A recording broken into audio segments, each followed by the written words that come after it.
Welcome to Simplified UPSC by PPP, where we listen, learn, and grow together. Simplified UPSC by PPP में आपका स्वागत है। नमस्कार। आज हम क्लास 12 एनसीईआरटी ज्योग्राफी की पहली किताब फंडामेंटल्स ऑफ ह्यूमन ज्योग्राफी की चैप्टर 1 पर बात करेंगे। जी, पहला अध्याय human geography, nature and scope. हाँ, और ये यूपीएससी की तैयारी के लिहाज से एक फाउंडेशनल चैप्टर है। इसकी बुनियाद समझना बहुत जरूरी है। बिल्कुल, ये अध्याय सिर्फ आप कह सकते हैं परिभाषाओं तक ही सीमित नहीं है। ये असल में मानव और उसके पर्यावरण के बीच का जो रिश्ता है, जो लगातार बदलता रहता है, उसकी कहानी कहता है। सही। तो आज हम मानव भूगोल की प्रकृति, उसका कार्यक्षेत्र और खास तौर पर वो जो 3 मुख्य विचारधाराएं हैं, एनवायरमेंटल डिटर्मिनिज्म, पॉसिबिलिज्म और नियो डिटर्मिनिज्म, उन पर बात करेंगे। हाँ, जो मानव पर्यावरण संबंध को समझने के अलग अलग नजरिए देती हैं। और हमारा मकसद सिर्फ चैप्टर पढ़ना नहीं है, बल्कि इसे यूपीएससी मेंस के पर्सपेक्टिव से समझना है। मतलब ये कॉन्सेप्ट्स आज के जो मुद्दे हैं उनसे कैसे जुड़ते हैं। हाँ, समकालीन मुद्दों से इसका क्या लेना देना है। तो चलिए शुरू करते हैं। तो सबसे पहले ये सवाल कि भाई ह्यूमन ज्योग्राफी आखिर है क्या। हाँ, सुनने में तो लगता है बड़ा सीधा सा है, ह्यूमन ज्योग्राफी। हाँ, पर है काफी गहरा। ये असल में जो हमारा भौतिक पर्यावरण है, मतलब धरती, पहाड़, नदियां, जलवायु और जो मानव जगत है, हमारे समाज, बस्तियां, अर्थव्यवस्था, संस्कृति, इनके बीच का जो एक जटिल रिश्ता है, उसका अध्ययन है। बिल्कुल सही कहा।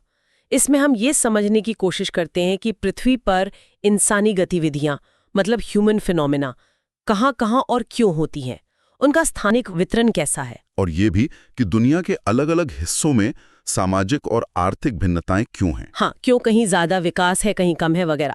तो मूल विचार यही है कि पृथ्वी को इंसान के घर के रूप में समझा जाए। और यहीं पर भूगोल में एक पुरानी बहस भी चलती आई है, डुअलिज्म की। अच्छा, हाँ, वो नोमोथेटिक बनाम इडियोग्राफिक वाली। हाँ, कि भूगोल को नियम बनाने वाला विज्ञान नोमोथेटिक होना चाहिए या फिर विवरणात्मक, इडियोग्राफिक, जो किसी खास जगह की यूनिक कैरेक्टरिस्टिक्स पर फोकस करे।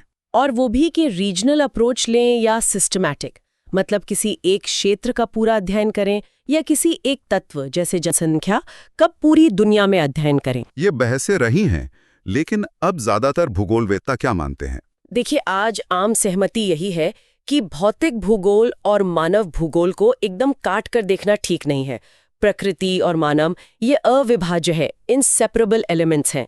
इन्हें समग्र रूप से होलिस्टिकली ही देखना होगा। ये कोई 2 अलग-अलग चीजें नहीं हैं। बिल्कुल नहीं, एक ही सिक्के के 2 पहलू समझिए। ये बात कितनी दिलचस्प है कि हम अक्सर भूगोल की चीजों को समझाने के लिए इंसानी शरीर के मेटाफर्स इस्तेमाल करते हैं। हाँ, जैसे हम कहते हैं पृथ्वी का चेहरा, फेस ऑफ द अर्थ, या तूफान की आंख, आई ऑफ द स्टॉर्म। नदी का मुंह, चरण की धमनियां कहा गया है। तो ये दिखाता है कि हम अनजाने में भी प्रकृति और मानव निर्मित दुनिया को कैसे मिलाकर देखते हैं। सही बात है। अच्छा, इस विषय को कुछ प्रमुख विद्वानों ने परिभाषित करने की भी कोशिश की है। कुछ खास परिभाषाएं कौन सी हैं? हाँ, कुछ परिभाषाएं बहुत महत्वपूर्ण हैं, जैसे फ्रेडरिक रैट्सल की। उन्हें अक्सर एनवायरमेंटल डिटर्मिनिज्म से जोड़ा जाता है। हाँ, रैट्सल। उन्होंने कहा था कि मानव भूगोल मानव समाजों और पृथ्वी की सतह के बीच संश्लेषित अध्ययन है। यहाँ सिंथेटिक शब्द पर ध्यान देना चाहिए, जो संश्लेषण या जोड़ने पर बल देता है। और उनकी शिष्या एलन सैम्पल, उनका नजरिया थोड़ा अलग था, है ना? उन्होंने रिश्ते की गतिशीलता पर जोर दिया था शायद। हाँ, बिल्कुल। सैम्पल की परिभाषा बहुत मशहूर है। The human geography is the study of the changing relationship between the unresting man and the unstable earth. अच्छा, अशांत मानव और अस्थिर पृथ्वी। जी, ये परिभाषा रिश्ते के बदलते हुए डायनामिक नेचर को पकड़ती है कि न तो इंसान स्थिर है, न पृथ्वी। और फिर आते हैं फ्रांसीसी भूगोलवेत्ता Paul Vidal de la Blache, जिनका नाम पॉसिबिलिज्म से जुड़ता है। हाँ, विडाल डे ला ब्लाश ने एक अलग सोच पेश की। उन्होंने मानव भूगोल को पृथ्वी और मनुष्यों के बीच जो अंतर संबंध है, इंटर रिलेशनशिप्स, उनकी एक नई अवधारणा के रूप में देखा। मतलब ये कि प्रकृति संभावनाएं पेश करती है और मनुष्य अपनी क्षमता, अपनी संस्कृति, अपनी तकनीक से उन संभावनाओं में से चुनता है और उनका उपयोग करता है। मानव की भूमिका यहाँ ज्यादा सक्रिय हो जाती है। तो ये परिभाषाएं खुद ही दिखाती हैं कि मानव पर्यावरण संबंध पर सोच कैसे विकसित हुई है। रैट सेल के सिंथेसिस से सैंपल के चेंजिंग रिलेशनशिप तक, और फिर विडाल दे ला ब्लाश के इंटर रिलेशनशिप्स और मानव एजेंसी पर जोर तक। बिल्कुल, ये एवोल्यूशन बहुत जरूरी है समझने के लिए। चलिए इसी मुख्य बहस पर और गहराई से बात करते हैं और इसे एक मेन स्टाइल प्रश्न के इर्द गिर्द रखते हैं। मान लीजिए यूपीएससी मेंस में सवाल आता है, हाँ बताइए। मानव और पर्यावरण के बीच संबंध अनुकूलन एडेप्टेशन से परिवर्तन ऑल्टरेशन की ओर विकसित हुआ है। इस कथन के संदर्भ में पर्यावरणीय नियतिवाद एनवायरमेंटल डिटर्मिनिज्म और संभववाद पॉसिबिलिज्म की अवधारणाओं का समालोचनात्मक विश्लेषण करें, भारत से उदाहरणों का उपयोग करते हुए। नवनियतिवाद नियो डिटर्मिनिज्म आधुनिक नीति निर्माण के लिए अधिक संतुलित परिप्रेक्ष्य कैसे प्रस्तुत करता है? बहुत अच्छा सवाल है। ये पूरे चैप्टर के सार को समेट लेता है। हाँ, तो इसके पहले हिस्से पर ध्यान दें, अनुकूलन से परिवर्तन की ओर। सही। ये हमें सीधे एनवायरमेंटल डिटर्मिनिज्म की तरफ ले जाता है। इसे मानव का प्रकृतिकरण नेचुरलाइजेशन ऑफ ह्यूमंस भी कहते हैं। ये शुरुआती सोच थी, है ना? बिल्कुल। एनवायरमेंटल डिटर्मिनिज्म का मूल विचार आप कह सकते हैं यह है कि प्रकृति ही सब कुछ है। हाँ। प्रकृति एक शक्तिशाली नियंत्रक है और मनुष्य काफी हद तक निष्क्रिय है। हाँ। उसे प्रकृति के निर्देशों के अनुसार ही ढलना पड़ता है, मतलब अडेप्ट करना पड़ता है। उसमें पर्यावरण को बदलने की क्षमता बहुत कम या न के बराबर होती है। जैसे एक छोटी नाव विशाल समुद्र में। हाँ बिल्कुल, वही एनालॉजी। नाव लहरों के रहमो करम पर है। और ऐसा क्यों माना गया? शायद इसलिए क्योंकि उस समय तकनीक ज्यादा विकसित नहीं थी। हाँ, यही मुख्य कारण था। शुरुआती आदिम समाजों में तकनीक का स्तर बहुत नीचा था, तो वो अपनी जरूरतों के लिए सीधे सीधे प्रकृति पर निर्भर थे। और प्रकृति से डरते भी थे, बहुत ज्यादा। बाढ़, सूखा, तूफान, इन सब से डरते थे और इसीलिए अक्सर प्रकृति की पूजा भी करते थे। प्रकृति उनके लिए माँ प्रकृति थी, पालनकर्ता भी और विनाशक भी।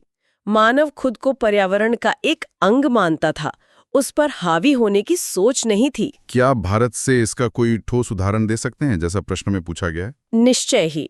एनसीईआरटी में मध्य भारत की बैगा जनजाति का जिक्र है। पारंपरिक रूप से उनका जीवन पूरी तरह जंगल पर ही निर्भर था।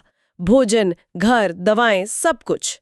उनकी पूरी जीवन शैली प्रकृति के साथ एक गहरे तालमेल में थी। और अंडमान की जनजातियां? हाँ, जैसे जारवा या सेंटिनलीज, वो आज भी बाहरी दुनिया से लगभग अछूते अपने प्राकृतिक परिवेश में जी रहे हैं। ये एनवायरमेंटल डिटर्मिनिज्म के क्लासिक उदाहरण हैं, जहां पर्यावरण जीवन शैली को काफी हद तक तय करता है। और इस विचारधारा से जुड़े मुख्य नाम रैटज़ेल और सेम्पल थे। जी हाँ, फ्रीडरिच रैटज़ेल और एलन सेम्पल इसके प्रमुख प्रस्तावक माने जाते हैं। लेकिन फिर समय बदला, मानव समाज विकसित हुआ, तकनीक बेहतर हुई और यहीं से सोच में भी बदलाव आया, जो हमें पॉसिबिलिज्म की तरफ ले जाता है। बिल्कुल, इसे कहते हैं प्रकृति का मानवीकरण, ह्यूमनाइजेशन ऑफ नेचर। ये डिटर्मिनिज्म के एकदम उलट है। हाँ, काफी हद तक। पॉसिबिलिज्म का तर्क ये है कि पर्यावरण मनुष्य के सामने कुछ सीमाएं जरूर रखता है, पर वो मनुष्य को पूरी तरह कंट्रोल नहीं करता।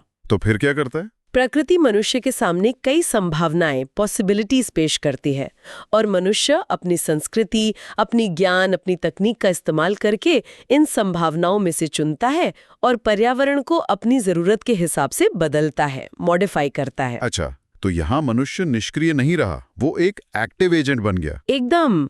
अब मनुष्य पर्यावरण को बदल रहा है, उस पर अपनी छाप छोड़ रहा है, जिसे हम कहते हैं सांस्कृतिक परिदृश्य, कल्चरल लैंडस्केप। जैसे ऊंचे पहाड़ों पर जहां शायद पहले जाना भी मुश्किल था, वहां स्वास्थ्य रिसोर्ट बना लेना, बड़े बड़े शहरों का फैल जाना, समतल मैदानों पर ही नहीं पहाड़ी ढलानों पर भी खेत और बगीचे बनाना, समुद्र तटों पर बंदरगाह बनाना, हाँ, समुद्र पर समुद्री मार्ग बनाना और यहाँ तक कि अंतरिक्ष में उपग्रह भेजना, ये सब पॉसिबिलिज्म के ही उदाहरण हैं। प्रकृति ने अवसर दिया, मनुष्य ने तकनीक से उसका फायदा उठाया। भारत में पॉसिबिलिज्म का कोई बड़ा उदाहरण प्रश्न के अनुसार? पंजाब और हरियाणा का उदाहरण मुझे सबसे सटीक लगता है। ये इलाके पारंपरिक रूप से उतने पानी वाले या उपजाऊ नहीं थे। हाँ, कुछ हिस्से तो काफी सूखे थे। बिल्कुल, लेकिन सिंचाई की तकनीकें, खासकर भाखड़ा नांगल जैसे बड़े बांध बने, उन्नत बीज आए, हरित क्रांति हुई और मनुष्य ने इन इलाकों को भारत का अन्न भंडार बना दिया। ये प्रकृति पर मानव की एक तरह से विजय का प्रतीक माना गया। और इस विचारधारा का श्रेय फ्रांसीसी स्कूल और वाइडल द ला ब्लाश को जाता है। जी हाँ, Paul Vidal the La ब्लाच possibilism के मुख्य प्रणेता माने जाते हैं। लेकिन एक सवाल उठता है, तकनीक का विकास कैसे संभव हुआ? क्या ये प्रकृति से पूरी तरह आजादी का संकेत है? नहीं, ये बहुत दिलचस्प नुक्ता है। असल में तकनीक का विकास प्रकृति के नियमों को बेहतर समझने से ही हुआ है। अच्छा, कैसे? जैसे जब हमने घर्षण, फ्रिक्शन और गर्मी, हीट के सिद्धांतों को समझा, तभी हम आग पर नियंत्रण पा सके। जब हमने डीएनए और जेनेटिक्स को समझा, तब हम बीमारियों से लड़ने में सक्षम हुए। और एरोडायनामिक्स को समझकर ही हवाई जहाज बना पाए। बिल्कुल।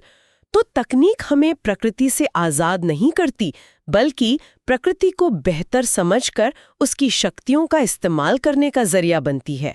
ये पर्यावरण की बाधाओं को कम करती है, उन्हें पूरी तरह खत्म नहीं करती। हाँ, एनसीईआरटी में नॉर्वे के ट्रॉन्डहाइम शहर का उदाहरण भी है। जी, कि वहाँ कड़ाके की सर्दी के बावजूद तकनीक जैसे स्पेशल टायर्स, गर्म ऑफिस, कांच के गुब्बद, बाहर से फल मंगाना लोगों को आरामदायक जीवन जीने में मदद करती हैं। ये पॉसिबिलिज्म का आर्ग्यूमेंट तो ठीक है, लेकिन इसका फ्लिप साइड भी तो है।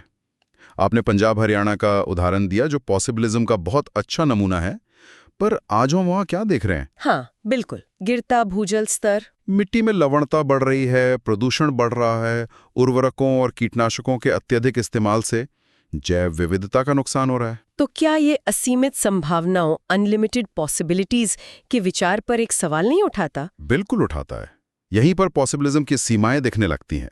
अगर हम प्रकृति को सिर्फ संभावनाओं का भंडार मानकर उसका अंधाधुंध शोषण करते रहे, तो नतीजा क्या होगा? पर्यावरणीय संकट। और यहीं से हमारी चर्चा का तीसरा और शायद आज के समय में सबसे रेलेवेंट नजरिया सामने आता है, नियो डिटर्मिनिज्म या नवनियतिवाद। हाँ, नियो डिटर्मिनिज्म इन दोनों एक्सट्रीम विचारों यानी पूर्ण नियतिवाद और बेलगाम संभाववाद के बीच एक संतुलन, एक बैलेंस बनाने की कोशिश करता है। इसे किसने पेश किया था? Go determinism. रुको और जाओ नियतिवाद, ये तो ट्रैफिक लाइट जैसा लग रहा है। बिल्कुल।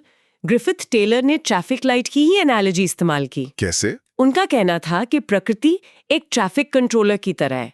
वो विकास के लिए हरी बत्ती, ग्रीन लाइट दिखा सकती है, मतलब अवसर दे सकती है, लेकिन साथ ही वो कुछ सीमाएं भी तय करती है, लाल बत्ती, जिनका हमें सम्मान करना होगा। और अगर हम लाल बत्ती तोड़ दें तो दुर्घटना होगी। यानी पर्यावरणीय आपदाएं, बाढ़, सूखा, प्रदूषण, जलवायु परिवर्तन, हमें प्रकृति के संकेतों को समझना होगा और जरूरत पड़ने पर रुकना, स्टॉप, या धीमे होना, गो विथ कॉशन होगा। तो ये न तो ये कहता है कि मनुष्य प्रकृति का गुलाम है, डिटर्मिनिज्म, और नहीं ये कि मनुष्य प्रकृति का मालिक है, पॉसिबिलिज्म। ये एक मध्य मार्ग है। एकदम सही। ये मानता है कि मनुष्य के पास क्षमता है, वो पर्यावरण को बदल सकता है, लेकिन ये बदलाव प्रकृति की सीमाओं के भीतर ही करना चाहिए, सोच समझकर। और ये आज की किस अवधारणा से जुड़ता है? ये सीधे सीधे आज की सबसे जरूरी अवधारणा सतत विकास, सस्टेनेबल डेवलपमेंट से जुड़ता है। सतत विकास का मतलब भी तो यही है कि हम आज की जरूरतें पूरी करें, लेकिन इस तरह से कि आने वाली पीढ़ियों की जरूरतें पूरी करने की क्षमता से कोई समझौता ना हो। सस्टेनेबल डेवलपमेंट गोल्स, एसडीजीज भी इसी सोच पर आधारित है। बिल्कुल। क्या भारतीय संदर्भ में नियो डिटर्मिनिज्म का कोई रिफ्लेक्शन दिखता है हमारी नीतियों में? हाँ, कई नीतियों में इसकी झलक मिलती है, जैसे environmental impact assessment notification, EIA। हाँ, इसका मकसद क्या है? यही कि कोई भी बड़ी विकास परियोजना, जैसे कोई बांध बनना है, फैक्ट्री लगनी है, हाईवे बनना है, तो उसे मंजूरी देने से पहले उसके पर्यावरण पर क्या असर पड़ेंगे, उनका आकलन किया जाए और नकारात्मक प्रभावों को कम करने के उपाय किए जाएं। डिटर्मिनिज्म की सीमाओं का सम्मान करने की कोशिश है। ये नियो डिटर्मिनिज्म की भावना के अनुरूप है। तो ग्रिफिथ टेलर का नाम और उनकी स्टॉप एंड गो अवधारणा यूपीएससी के लिहाज से याद रखना बहुत जरूरी है। बहुत जरूरी। चलिए, तो हमने मानव पर्यावरण संबंध की ये 3 विचारधाराएं समझ ली। अब बात करते हैं मानव भूगोल के कार्यक्षेत्र, स्कोप की। ये कितना फैला हुआ है? अरे, बहुत व्यापक है। मानव भूगोल का दायरा लगातार बढ़ रहा है और ये बहुत ज्यादा इंटरडिसिप्लिनरी है। मतलब दूसरे विषयों से जुड़ा हुआ? हाँ, ये अकेला खड़ा विषय नहीं है। ये सामाजिक विज्ञानों, सोशल साइंसेज के कई दूसरे विषयों जैसे समाजशास्त्र, सोशियोलॉजी, राजनीति विज्ञान, पॉलिटिकल साइंस, अर्थशास्त्र, इकोनॉमिक्स, इतिहास, हिस्ट्री, मनोविज्ञान, साइकोलॉजी, जनसांख्यिकी, डेमोग्राफी, इन सब के साथ गहराई से जुड़ा हुआ है। एनसीईआरटी की तालिका में इसके कई फील्ड्स और सब फील्ड्स दिए हैं। क्या हम कुछ प्रमुख क्षेत्रों और उनके अंतःविषयी संबंधों पर नजर डाल सकते हैं, खासकर यूपीएससी सिलेबस को ध्यान में रखते हुए? हाँ, जरूर। कुछ प्रमुख क्षेत्रों को देखते हैं। पहला है सोशल ज्योग्राफी, सामाजिक भूगोल। इसमें क्या आता है? ये समाज और स्थान के बीच संबंधों का अध्ययन है। इसके अंदर कई उपक्षेत्र हैं, जैसे बिहेवियरल ज्योग्राफी, व्यवहारवादी भूगोल। ये साइकोलॉजी से जुड़ा है। अच्छा। फिर ज्योग्राफी ऑफ सोशल वेलबींग, सामाजिक कल्याण का भूगोल। ये वेलफेयर इकोनॉमिक्स से जुड़ा है। कल्चरल ज्योग्राफी, एंथ्रोपोलॉजी से। Gender geography, sociology, women studies से। हिस्टोरिकल ज्योग्राफी, हिस्ट्री से। और मेडिकल ज्योग्राफी, एपिडेमियोलॉजी से। ये तो GS1 इंडियन सोसाइटी के लिए बहुत रेलेवेंट लग रहा है। बिल्कुल। फिर आता है पॉलिटिकल ज्योग्राफी, राजनीतिक भूगोल। ये सीमाओं, राष्ट्र, राज्य, भू राजनीति वगैरह से संबंधित होगा। हाँ, इसमें इलेक्टोरल ज्योग्राफी, निर्वाचन भूगोल भी आता है, जो सेफोलॉजी से जुड़ा है। और मिलिट्री ज्योग्राफी, सैन्य भूगोल भी, जो मिलिट्री साइंस से। ये GS2 पॉलिटी एंड IR के लिए महत्वपूर्ण है। ठीक है। और इकोनॉमिक ज्योग्राफी, ये तो बहुत बड़ा होगा। हाँ, इकोनॉमिक ज्योग्राफी, आर्थिक भूगोल बहुत व्यापक है। ये आर्थिक गतिविधियों के स्थानिक वितरण का अध्ययन है। इसमें रिसोर्सेज ज्योग्राफी, संसाधन भूगोल, एग्रीकल्चरल ज्योग्राफी, कृषि भूगोल, इंडस्ट्रियल ज्योग्राफी, औद्योगिक भूगोल, मार्केटिंग ज्योग्राफी, विपणन भूगोल, टूरिज्म ज्योग्राफी, पर्यटन भूगोल और ज्योग्राफी ऑफ इंटरनेशनल ट्रेड, अंतर्राष्ट्रीय व्यापार का भूगोल, ये सब आते हैं। और ये किन विषयों से जुड़े हैं? ये economics, agricultural sciences, industrial economics, business studies, commerce, tourism management, इन सब से जुड़े हैं। और ये GS3 economy, agriculture, infrastructure, environment के लिए तो अत्यंत महत्वपूर्ण है। निश्चित रूप से। फिर पॉपुलेशन ज्योग्राफी है, जो जनसंख्या वितरण, घनत्व, वृद्धि, संरचना का अध्ययन करता है। ये डेमोग्राफी से जुड़ा है। ये GS1 पॉपुलेशन इश्यूज का कोर है। हाँ, और सेटलमेंट ज्योग्राफी है, जो ग्रामीण और नगरीय बस्तियों का अध्ययन करता है और अर्बन रूरल प्लानिंग से जुड़ा है। ये GS1 अर्बनाइजेशन और GS3 इंफ्रास्ट्रक्चर के लिए रेलेवेंट है। बिल्कुल। तो आप देख सकते हैं कि मानव भूगोल कितना फैला हुआ है और UPSC के लगभग सभी GS पेपर्स के लिए कितना उपयोगी है। हाँ, ये हमें अलग अलग मुद्दों को एक स्थानिक स्पेशल नजरिए से देखने में मदद करता है कि कोई चीज कहाँ हो रही है और क्यों हो रही है। सही कहा। और सिर्फ कार्यक्षेत्र ही नहीं, मानव भूगोल के अध्ययन के जो तरीके हैं, अप्रोचेस, वो भी समय के साथ बदले हैं। अच्छा, कैसे? शुरुआती दौर में एक्सप्लोरेशन एंड डिस्क्रिप्शन, अन्वेषण और विवरण पर जोर था। बस जाना, देखना और लिख देना। फिर रीजनल एनालिसिस, प्रादेशिक विश्लेषण आया, किसी एक क्षेत्र का विस्तृत अध्ययन। और एरियल डिफरेंशिएशन, मतलब ये पता लगाना कि एक क्षेत्र दूसरे से अलग क्यों है। और उसके बाद स्पेशल ऑर्गेनाइजेशन का दौर आया, जिसमें मात्रात्मक तकनीकों, क्वांटिटेटिव टेक्निक्स, मॉडल्स का इस्तेमाल बढ़ा। और 1970 के दशक के बाद कुछ नए दृष्टिकोण भी उभरे, है ना, क्वांटिटेटिव रेवोल्यूशन की रिएक्शन में। हाँ, बिल्कुल। 1970s के दशक में क्वांटिटेटिव तरीकों की सीमाओं को महसूस किया गया और नए उपागम आए, जिन्होंने मानव अनुभव, मूल्यों और सामाजिक सरोकारों पर ज्यादा ध्यान दिया। जैसे ह्यूमनिस्टिक स्कूल, मानवतावादी विचारधारा, जो व्यक्ति के अनुभव, उसकी चेतना पर जोर देता है। रेडिकल स्कूल, आमूलवादी विचारधारा, जो मार्क्सवादी विचारों से प्रभावित थी और असमानता, गरीबी, सामाजिक न्याय जैसे मुद्दों पर केंद्रित थी। और बिहेवियरल स्कूल, व्यवहारवादी विचारधारा, जो लोगों के निर्णय लेने की प्रक्रियाओं को समझने पर जोर देती थी। और बाद में पोस्ट मॉडर्निज्म भी आया। हाँ, जिसने स्थापित सिद्धांतों और बड़ी कहानियों, मेटा नैरेटिव्स पर सवाल उठाए। तो ये समझना भी जरूरी है कि भूगोल में ज्ञान का विकास कैसे हुआ है। ये स्थिर नहीं रहा है। ये जानना महत्वपूर्ण है, क्योंकि ये दिखाता है कि भूगोल सिर्फ तथ्यों का ढेर नहीं है, बल्कि दुनिया को देखने का एक लगातार विकसित होता हुआ नजरिया है। ये अलग अलग अप्रोचेस हमें उत्तर लिखने में गहराई और विविधता लाने में मदद कर सकते हैं। निश्चित रूप से। तो आज की चर्चा को अगर हम समेटें, तो हमने देखा कि मानव भूगोल कैसे भौतिक पर्यावरण और मानव जगत के बीच के उस जटिल और हमेशा बदलते रिश्ते को समझने का एक फ्रेमवर्क देता है। हाँ, और एनवायरमेंटल डिटर्मिनिज्म, पॉसिबिलिज्म और नियो डिटर्मिनिज्म, ये सिर्फ किताबी बातें नहीं है।